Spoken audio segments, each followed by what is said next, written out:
So hello everybody, this is Maggie Hernandez-Knight and I'm back here again on Monday.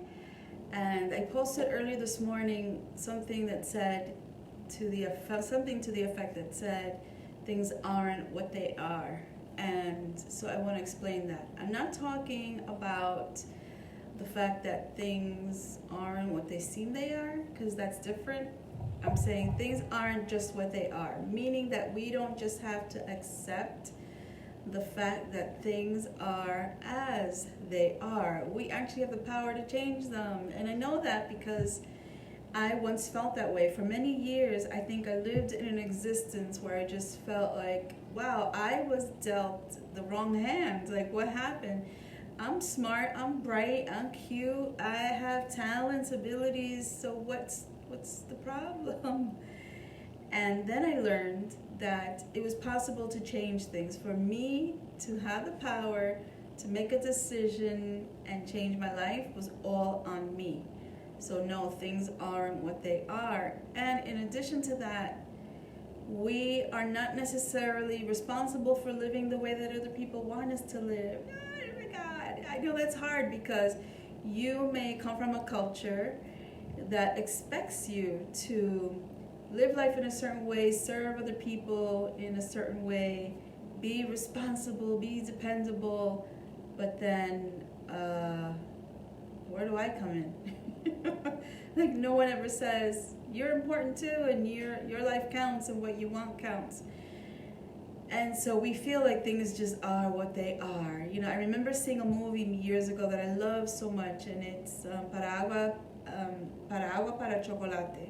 Como agua para chocolate, which is like water for chocolate. And the movie is about a Mexican family who, in their tradition, the eldest daughter does not marry and is there just to take care of the mother for life. And yet she falls in love and wants to marry and have her family of her own, and she's never able to do it because she's forced to live by this tradition. And so she felt that things just were what they were, that she had no power. And yet, she had the power all along because she could have just said no. And so you may feel like you can't say no to all the demands, the pressures of family, friends, extended family and friends that want us and depend on us so much, but sometimes we have to have a little bit of boundaries and we have to say no. So how do you carve that out? How do you say no? I think you have to say no with so much love and so much compassion for the other person, because it's hard to hear no. We see that as a rejection, and it's very difficult to accept, especially when you've always been the person to say yes, yes, and give. And the problem with that is you see that when you're giving from an empty cup, meaning that you're not overflowing with love for what it is that you're doing. In other words, if you feel overtaxed and you feel, I'm trying to see who it is that joined me. Hi, Iris. If you feel overtaxed and you're being pulled in every direction, you probably are not giving from the best place. You're probably feeling overwhelmed and overburdened and, oh my God, I don't want to be doing this right now. But if you can shift your thinking a little bit and come to a place where you feel like you're doing enough for yourself, and now you have time and energy to give to other people, that's fantastic. That's really what you want to give from. I definitely suffer from that in my life, giving and giving and giving so much to other people and not paying attention to me and my own needs. And it hurt me a great deal because I was resentful. I was angry and resentful that I was like, I don't have time for me. I don't have the ability to go after my own hopes and dreams. And even if it's just like a hobby I want to pursue, but like, what about me, right? And so I had to learn to have boundaries. And I think the first time I understood that I needed to have boundaries, I was in therapy, and the therapist said to me, you know, your mother's quite abusive to you, even though you're like a grown woman now. And you need to have boundaries with your mother. And when she gets nasty on the phone with you, you have to hang up. Oh my God. All I thought was, what? Hang up? I can't hang up on my mother. Like, that's just unheard of. And it's not something that I am comfortable doing, but she explained to me that, look, once you become an adult, the parent's role is no longer to raise you. They've done the job, and they don't have the right to continue to criticize and to try to guide you. And in your 30s and 40s and even 50s, because yes, it happens to me, I'm in my 50s, my mother still tries to tell me what to do. It's quite hilarious. You have to have strong boundaries with people. So I learned to hang up on my mother. And how did I do that? I didn't just take the phone and slam it, Yeah, no puedo más. I didn't do that. But what I did do was that I just respectfully said, I can't do this right now. Or you're really hurting me right now and I can't hear this. And so I would just hang up right after that. And I got used to doing that. After a while, it felt comfortable and normal for me to do it. So it's not something that you can just decide, I'm going to have more boundaries and I'm going to start changing and in one day it's fixed. It doesn't really happen that way. It's a process. It's something you have to get comfortable with.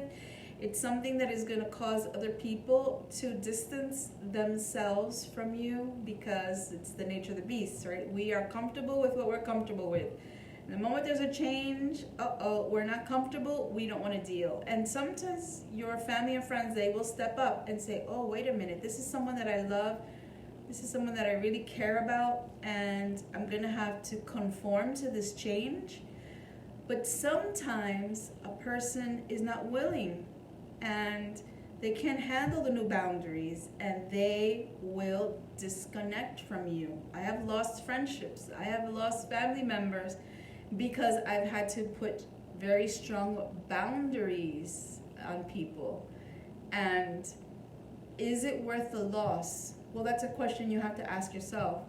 Is it worth the loss? Are you willing to sacrifice yourself for the comfort of another person, or vice versa? So you have to make the decision. It's not for me to say, cut everybody off and, strict boundaries. I think that we have to play with what we're comfortable with and who we can lose, because we will lose relationships.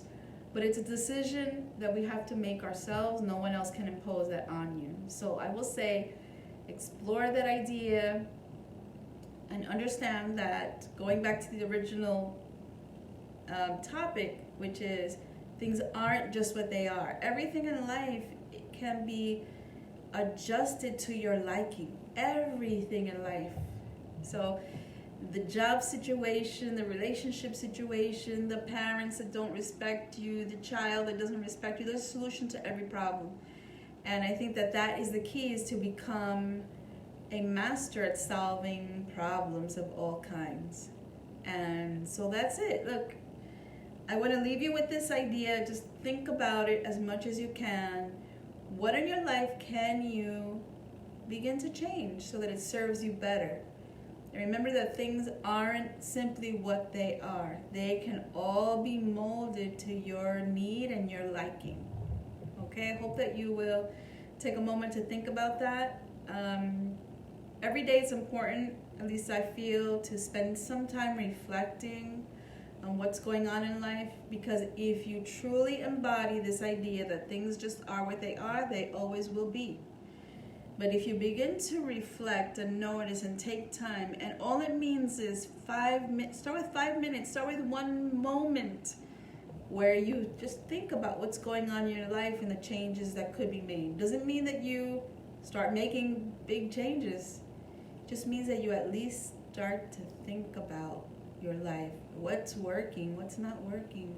What do I want truly? And if you don't know what you want, it's okay too, because it takes a moment for us to realize what it is that we truly want in life. But the idea, what I'm impressing upon you today, is just start noticing.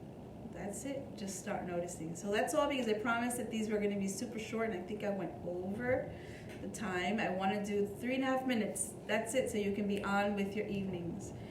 And so whoever's here, I love you, love you. If you have any questions, you could always put them in the comments or send me private messages. And you can also email me at expand@mariposarise.com. Okay? Okay, be well, have a good night, and we'll chat again tomorrow. Hasta la próxima, mariposas. Bye.